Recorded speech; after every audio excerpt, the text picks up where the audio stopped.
Nakugugumwa Taratubunye umuntu yagira ubwo uno munsi sinamwumva je nimwiyumvire iyo tuvuye abarundi duhiriwe duhishije amagorwa twagize n'izo nguvu zacu ingore twagize ziramaze kandi uno munsi ndababwiye ntiduzopfa tuzisubiyemwo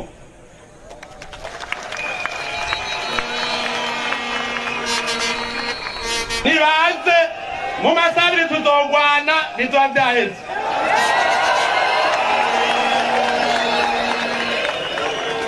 ubu harageze yuko ata munyamahanga azosubira kuduhonyanga. Aniteka n'umunezero ntangere byo gusubira kubana namwe mwanywanyi mukurikira amakuru n'ibiganiro tubashikiriza kuri imbonesha kuri mukunda cyane ya Isange TV. Ndabahaye kaze, ndabahaye mwaramutse abandi, ndabahaye mwiriwe bivanye naho muherereye. Iri niteka n'umunezero ntangere byo gusubira kubana namwe mwanywanyi mudukurikira amakuru n'ibiganiro tubashikiriza kuri imbonesha kuri mukunda cyane ya Isange TV. Muri iki gitondo rero tubazaniye amakuru menshi cyane muravyumviye umajambo umukuru w'igihugu cy'u Burundi abyutse ashikiriza abanyagihugu agize ati mu masaha abiri turaba dushitse Kigali turaca tugifata. N'amajambo ashikirije n'amajambo y'agacamutwe abariye abanyagihugu.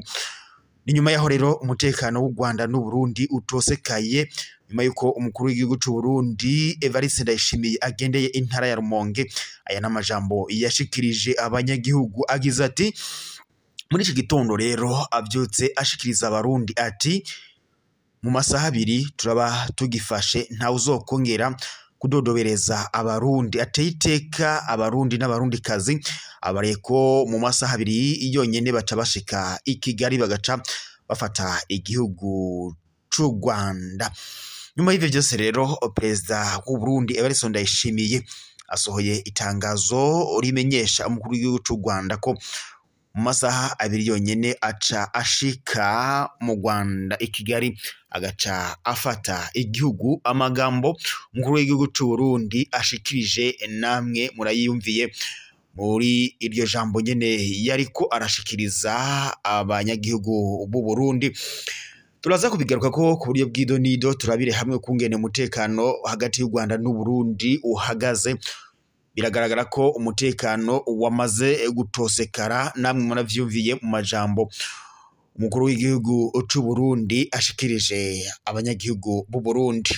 Turaza kurabira hamwe kandi mu yandi makuru nyene ngaha mu Burundi ishiramwe ryo mu gihugu cacu cy'u Burundi nyene ihangayikishijwe rihagaritswe nyene umutima no gusubizwa mu gihugu cacu nyene cy'u Burundi. Ako nyene abanyagihugu b'u Burundi bari muri Leta Zunze Ubumwe za Amerika bagiye gusubizwa mu gihugu cabo c'amavuko c'u Burundi. Ishiramwe rero ryo mu gihugu rihagaritswe umutima no kuba nyene aba banyagihugu bagiye gusubizwa mu gihugu cabo c'amavuko. N'ingingo yafashwe n'umukuru w'igihugu ca Leta Zunze Ubumwe za Amerika Donald Trump.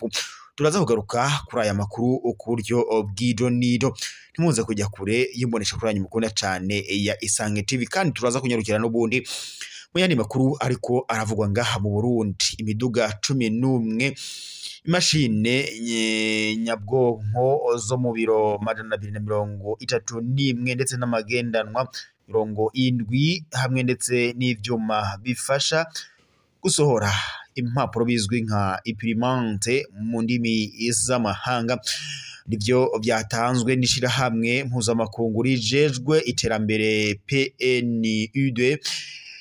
Turaza kuragira hamwe ukungene ivyo byose vyaronkejwe igihugu cacu cy'u Burundi ndetse nico bizofasha abarundi. Turaza kunyarukira mu ibohero rikuru rya Gitega bimeze bite. Ihoro rya Gitega amakuru turonkejwe n'amasoko amakuru nyine turonkejwe n'amasoko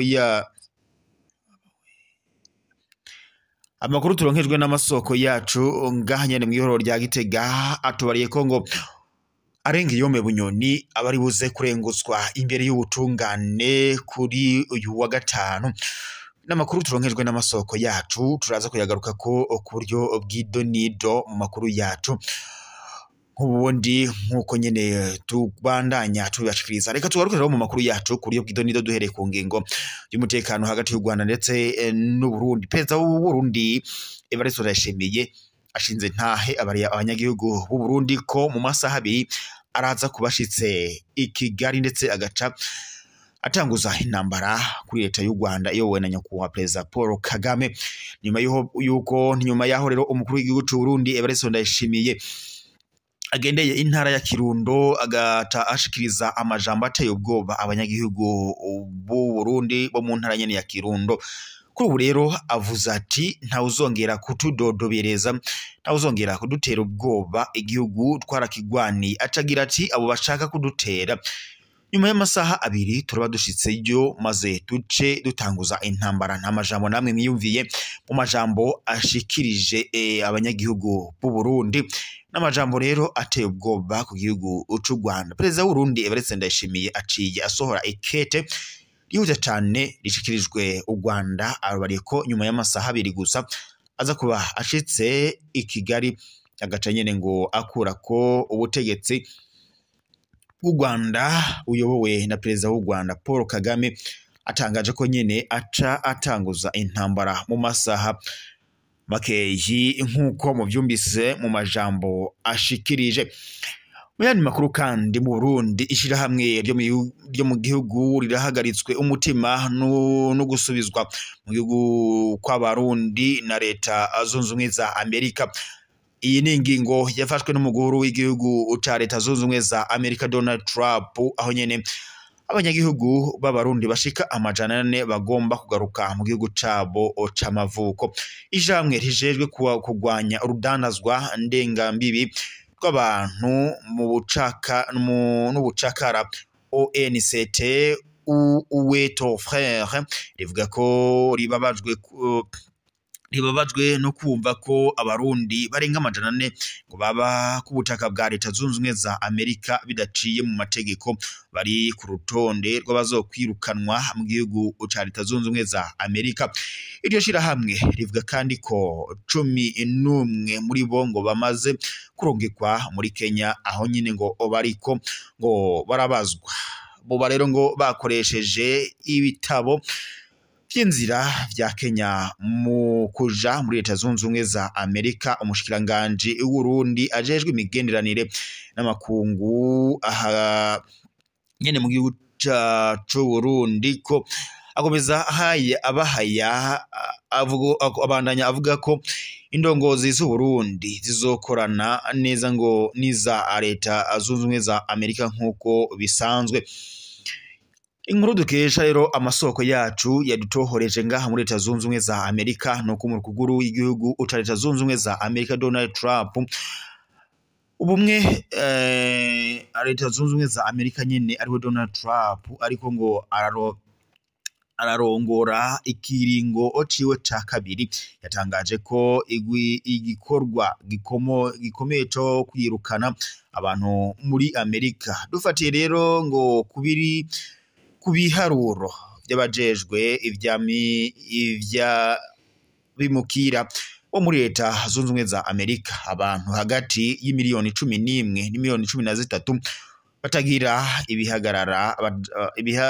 ibibaranga ngo bategerezwa kwirukanwa mu gihugu ca leta zunze ubumwe za Amerika. Abarundi bashika 462 nibo rero bakorwa ko niyo ngingo yo kwirukana abantu benshi mu gihugu ca leta zunze ubumwe za Amerika. Ishirahamwe ONLST Uweto Frere rivuga ko ryakoze amatohoza kuri ico kibazo risanga bamwe mu Barundi barashitse muri Kenya n'ibitabo by'inzira by'u Burundi imbere yo kurira indege berekeza muri leta zunze ubumwe za Amerika bafise ivyangombwa by'ico gihugu.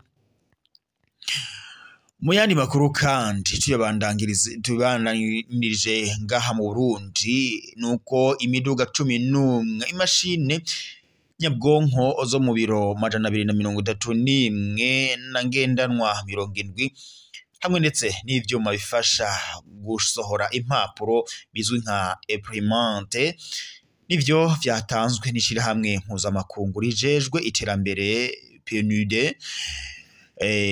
Byashikirijwe rero leta y'u Burundi kuri uyu wa 12 Ruhuhuma umwaka wa 2025.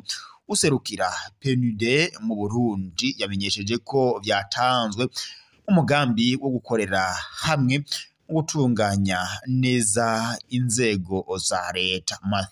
Mathieu Shiwela avuga ko nibindi ngo biri inyuma.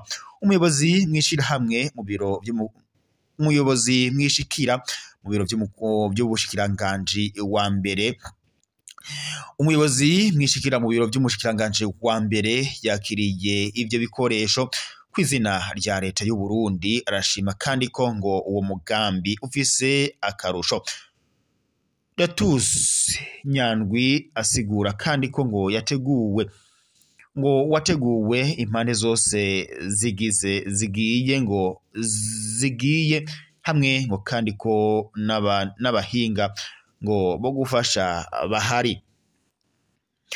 Uyu muyobozi rero mwishikira mu biro by'umushikiranganje wa mbere yakiriye ivyo bikoresho by'izina kw'izina rya leta y'u Burundi. Akaba rero ariko arashima nyene uyu mugambi nkuko amakuru dukesha amasoko yacu abandanya abisigura. Reka rero dusoserere amakuru yacu Igitega mw'ibohero rikuru rya Gitega. Amakuru avyutse arahavugwa ateye atya rero nkuko nubundi twabibashikirije mu makuru yacu. Kuri ubu mw'ibohero rya Gitega wahoze ari umushikiranganje wa mbere Arengiyome Bunyoni kuri ubu ngubu ararengutswa imbere y'ubutungane ngaha Gitega. Amakuru turonkejwe n'amasoko yacu atubareye ko biteganyijwe ko urubanza rwa General Arengiyome Bunyoni ese n'abagenzi we rusubira utangura uno munsi muri sentare ntahinyuzwa mu gice ca Samburamanza.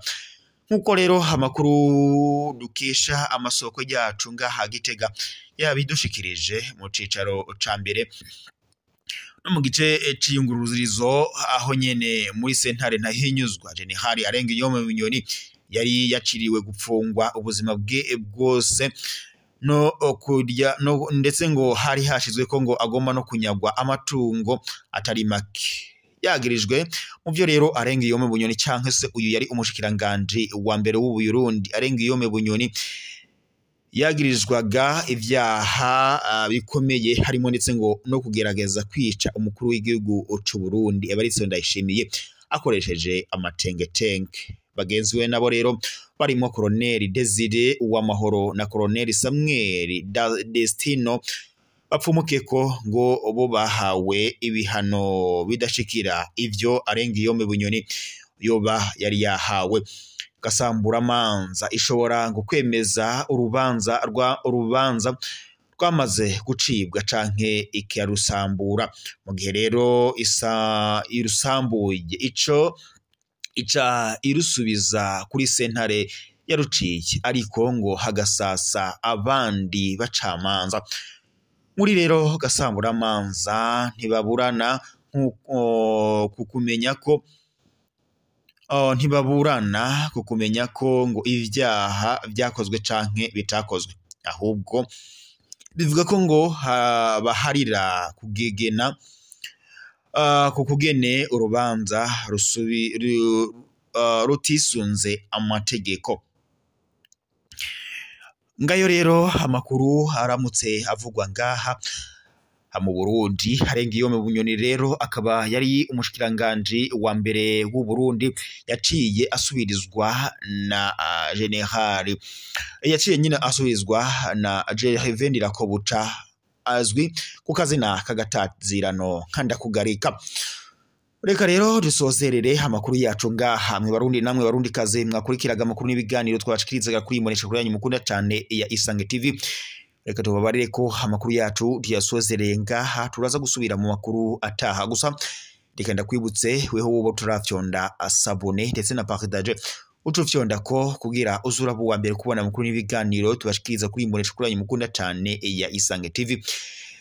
Turaza kubakorera amatohoza kukungene muri iryo bahero nyene rya Gitega ndetse n'ukungene urubanza rwa Arengiyombe Bunyoni n'abagenzi we ruza kubandanya nyene barukurikira muri Gasambura Manzi. Turaza kubashikirayo ku buryo bw'ido nido tuyobashikirize. Reka rero ntere yambu kuri mwe Barundi namwe Barundi kazi mu dukurikira mu bice bitandukanye bigize igihugu cyacu cy'u Burundi, abari mu ntara nka Kayanza, Karusi, Bubanza, Gitega, Muramvya, Makamba, Bujumbura, Rugombo, Rumonge, Nyakabiga ndetse n'ahandi ijya nino hatandukanye. Mwese ndabahaye kaze kandi ndabateye yambu. Reka dutere yambu abadukurikira bari mu bihugu bibanye, twavuga u Rwanda, Repubulika Iharanira Intwaro Rusange ya Kongo, Kenya ndetse n'abandi barya nino mu makungu. Mwese turabateye jambu muko bandanye mukurikira amakuru y'ibiganiro tubashikiriza kuri imbonesha kuri yanyu mukunda cyane ya Isange TV. Ryari iteka n'umunezero ntangere kuba twari kumwe namwe mu makuru n'ibiganiro twabashikirizaga mu banywanyi mwamwe mwiteguye gukurikira amakuru n'ibiganiro tubashikiriza kuri imbonesha kuri yanyu mukunda cyane ya Isange TV. Reka rero tuyasozerere ngaha, turaza gusubira mu makuru akurikira. Mukomeze kugira ibihe byiza, amakuru yacu yo nagasaga. Imana ikomeze kubana namwe banywanyi mukurikira amakuru y'ibiganiro tubashikiriza kuri imbonesha kuri yanyu mukunda cyane ya Isange TV.